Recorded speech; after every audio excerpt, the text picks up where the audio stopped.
Yeah, it's popping, gang. So I had to make sure I had my weed today because video, this part two, man.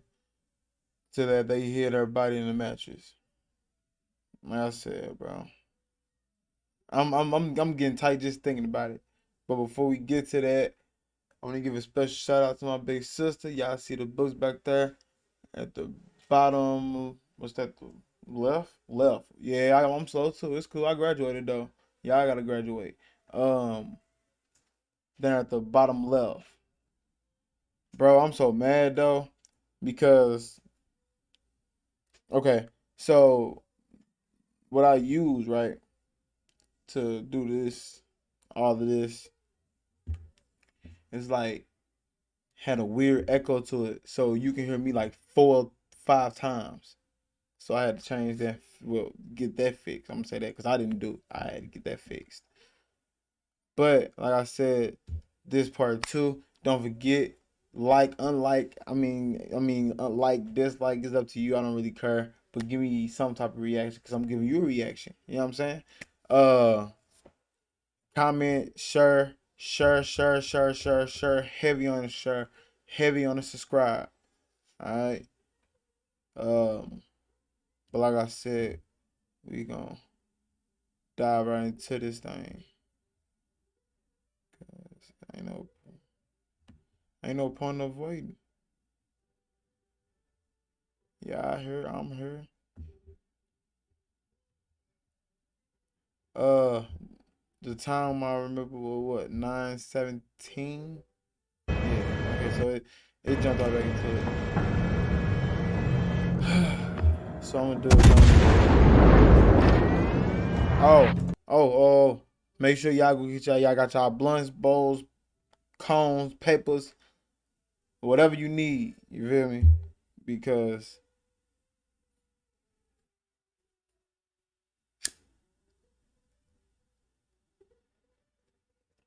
I got mine. Danger. All right. So, do y'all remember where we was at and what was going on? Like, you ain't got to get into it. All right, cool. To make sure, cause I remember for once. Not knowing what else to do, Mia followed CMPD protocol and went home to file the police report, believing the police would then go inside and get her granddaughter. However, according to Mia, quote, the officer who responded to my call goes into the apartment and knocks on the door. There was no response, and so she left, end quote. Aware of the lack of urgency on CMPD's part, Mia kept a rotation going at the apartment complex with at least one family member or friend always watching who was coming and going. At one point, Lavi let Mia and Mary's mother, Casey Del Pezzo, into the apartment to look for Mary. Now, Mia was not allowed in the back bedroom, but Casey was quickly guided through by an agitated Lavi. Eventually, Joshua Gaskin, the detective handling Mary's case, told the family to stop harassing the couple. However, the family, understandably, refused to ease up on them. Detective Gaskin's inaction also caused surveillance footage from the yards to be lost. Mia asked the detective to see the footage from the apartment complex's cameras from the 28th through the 30th to confirm whether Mary had left.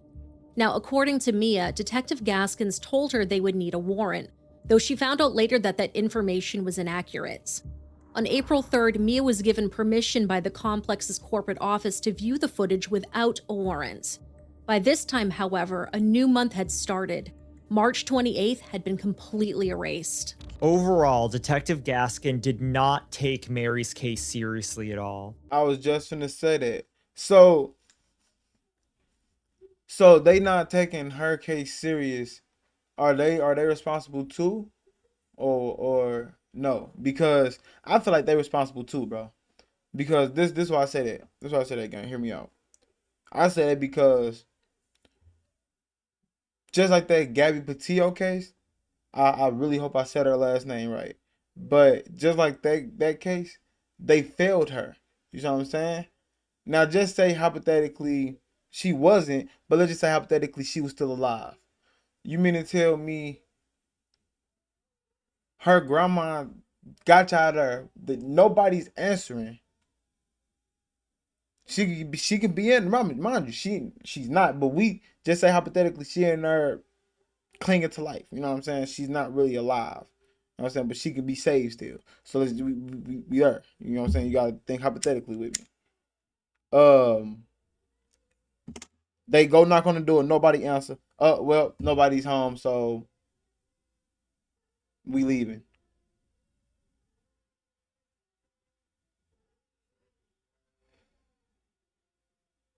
What that make sense at, bro? That don't make sense. Then they told the family to stop harassing him.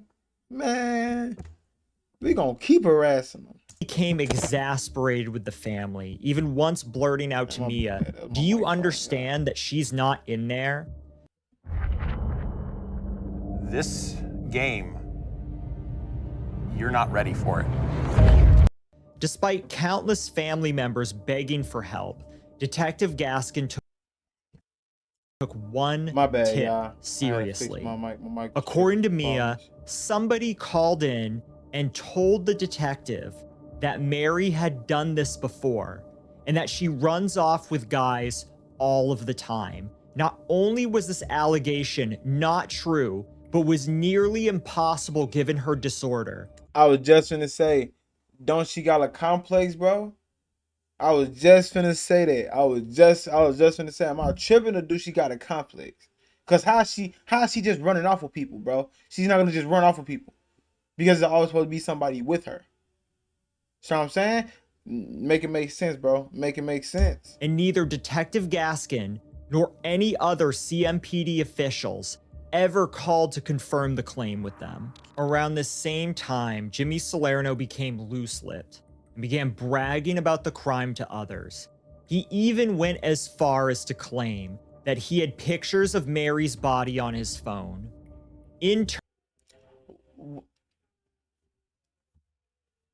I don't even. But why would you do that, bro? You know what I'm saying? First off, you kill somebody with a complex, bro. So you get no cool points for that. None at all. You get no cool points, boy. None. That's one. Two. Why the hell are you taking pictures of her, bro? After, like, what type of Ted Bundy is you on, bro? Turn the witnesses. Ted Bundy, Jeffrey Dahmer. What is you on, bro?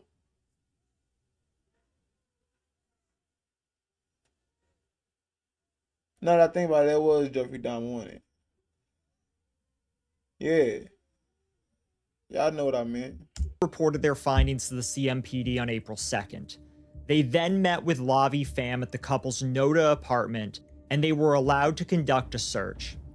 Lavi's level of hubris was so disgusting. He walked the detectives to the master bedroom himself and lifted the mattress in front of them.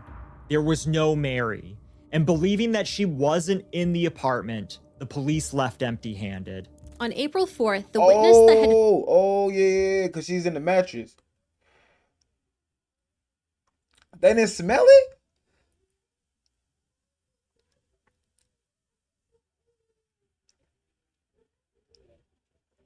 Some not smelling right here, bro. Because how they didn't smell it, bro? 2 plus 2, I don't think is adding up to 4 right now.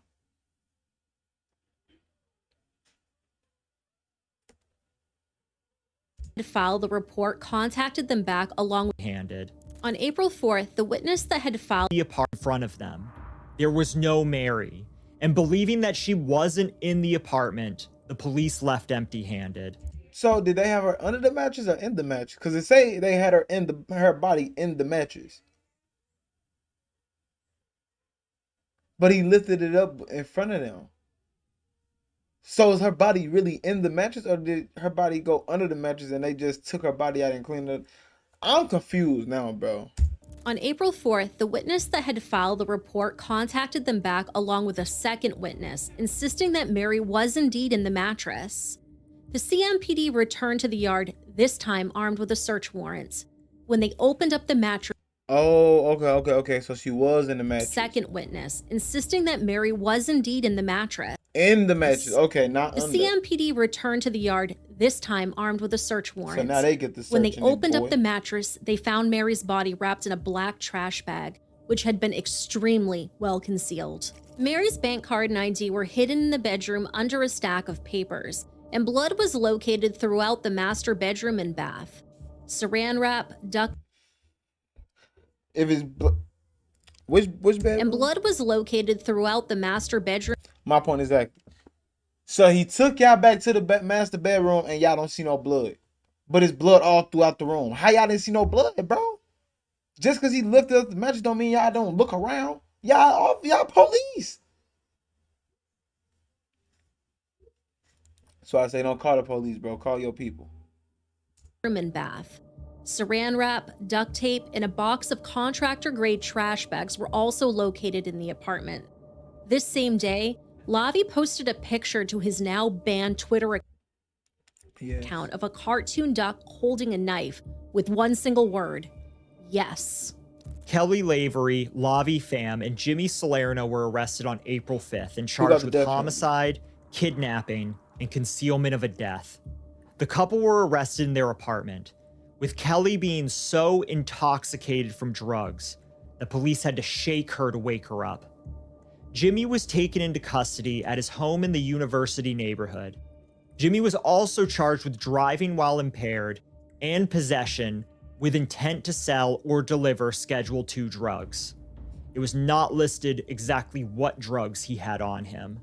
He had prior arrests for armed robbery and drug possession as a teenager. Kelly, too, had a prior record for simple assault.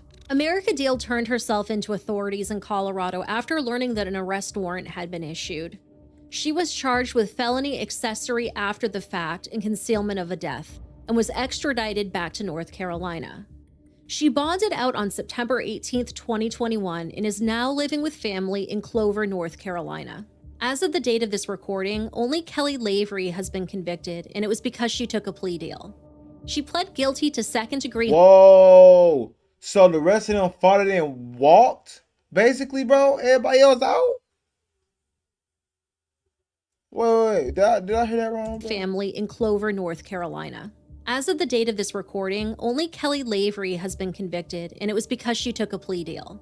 She pled guilty to second-degree homicide and was sentenced to 25 to 32 years in prison. She's currently being held at the Anson Correctional Institution with a projected release date of June 22, 2047. She will be 52 years old. Plenty of time for her to live the life that she stole from Mary. I am so sorry that you're hurting. Mary's death is a tragedy. It never should have happened, and I wish there was something I could do to take away your pain. According to a spokesperson from the DA's office, quote, Are you interested in the specific gun laws for your state? If not, no worries, simply skip this video. However, if you do want to know the specific gun plea arrangement. Cause that's cap. That's cap. She just said what her lawyers wrote down for her. That's what just happened. She said what her lawyers wrote down for her, and she's still gonna get out. That's bogus. Thumbs down. Everybody else right now is out. Thumbs down. They killed that girl and hid her body in the mattress. In a bag. Girl ain't do none of them, bro. I can see if she did something. She wasn't trying to tell on them for nothing. She ain't steal nothing. Nothing. None of that. She literally declined to have a threesome. And I'm like, okay, cool. Now we're gonna kill you. Man, that's bogus. Thumbs down. Oh, somebody got up on it. Provide crime victims and their families a level of finality that they may not receive with the trial, particularly by avoiding the inherent uncertainties involved in the outcome of any given jury trial. Additionally, plea offers ensure that a defendant takes responsibility for their crime and is held accountable for their actions. Our office offers plea arrangements in nearly every case, and has done so even before experiencing pandemic-related court closures. We currently have approximately 350 defendants facing pending homicide charges. Of those, 116 have pled not guilty and are awaiting trial, end quote. However, this didn't sit well with Mary's family. According to her grandmother, Mia Alderman, quote, "Nobody is going to tell me that the value of Mary's life is 25 years. Mary matters more than that," end quote. Due to lockdowns, Mary's family couldn't provide her with the funeral that they wanted to give her. Due to the state of her body, they couldn't even see her one last time to say goodbye. On July 5th, 2020, the eve of her 21st birthday, Mary's family held a small, private graveside service. Only 10 people were allowed to attend due to regulations. According to an Instagram post, she was buried with a rose from her grandmother's favorite rose bush, a tin containing holy water from her great-grandmother's funeral, a rosary, an item blessed by Mother Teresa, and a relic. Mary's family is now seeking justice through their organization Mary's Voice, which seeks policy change in missing persons investigations, especially when they involve differently abled individuals. Because Mary was never truly missing and was believed to be held against her will for some unknown time, her family wants different protocols put in place that allows those closest to the victims to have more say over whether the person reported missing is deemed to be in immediate danger. In 2007, North Carolina implemented the Silver Alert system. This was intended to assist in missing persons cases involving people who suffer from Alzheimer's or other cognitive impairments that make them susceptible to harm. A case only Man, long story short, they are not in jail except one person that took the plea deal. And it's only because she took the plea deal. I don't know, bro. That's bogus to me. I ain't gonna lie to you, bro, because that girl ain't do nothing to nobody, and she didn't deserve what happened to them. They deserved it. I ain't gonna lie to you, bro. I don't wish on nobody, but they should have got a little more time than what they got, bro. That girl was innocent. That girl was innocent, gang. And if you disagree, let me know in the comments. Drop in the comments. But for me, I give it a thumbs down. But y'all know how we rocking. I'm gonna see y'all on the next one. I'm out of here.